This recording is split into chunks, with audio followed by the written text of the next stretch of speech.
You point out, Professor Garrett, that after the conclusion of the war, some of the commandos received additional assignments. What were those assignments after the war?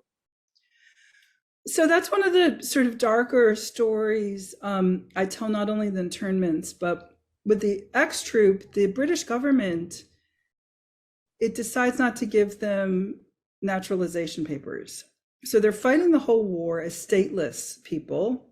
So if they're captured, they're going to be killed as Jews, they're going to be killed as Germans, and they're going to be killed because they're stateless. The Geneva Convention is not, they don't have a country. And unfortunately, when the war ends, there, according to the deep research I did, there was one probably very anti-Semitic person in the War Office who did not want these guys to be naturalized, even though all the commando people did, because everyone knew how great they were. So what this means, though, is that in 1945, these guys, everyone else gets to go home. First of all, they don't have a home because they've all lost everything. But the government, the British military quickly realizes these guys will be crucial to the denazification effort. So they all stay in the army. They have nowhere else to go, and they want to be there. So they end up continuing until about 1947.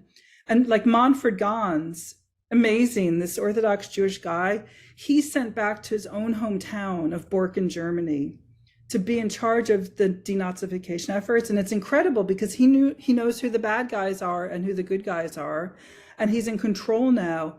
Some of them are given guns and told to go find and round up Nazis who are hiding. And many of them are sent, including Manfred Gans, to do interrogations of high-ranking Nazis that are used in the Nuremberg trials.